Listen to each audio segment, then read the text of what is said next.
क्या आप भी अपने टैक्स की पेमेंट कैश से करने की सोच रहे हो और ये सोच रहे हो कि क्या ही फर्क पड़ता है, टैक्स हमारा ही तो है। तो कैश में पड़ा हुआ पैसा यूटिलाइज कर लेते हैं और बैंक का पैसे को यूटिलाइज नहीं करते। तो ये कैश का पैसा हमारा पक्के का बन जाएगा।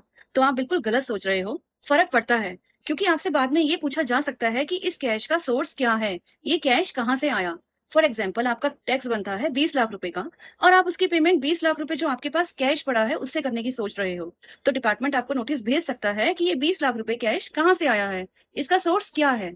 और अगर आप वो सोर्स एक्सप्लेन नहीं कर पाते, तो इसको आपकी अनएक्सप्लेन इनकम मानकर पेनल्टी लगाई जा सकती है। अगर आपके पास वो कैश आपकी कैश सेल्स से रिसीव हुआ है, तो उसकी भी प्रॉपर बुक्स में एंट्री होनी चाहिए और डॉक्यूमेंट्री एविडेंसेस अवेलेबल होने चाहिए। या फिर आपके पास कैश किसी और सोर्स से भी आया है, तो उसके भी एविडेंसेस और प्रूफ आपके पास होने चाहिए।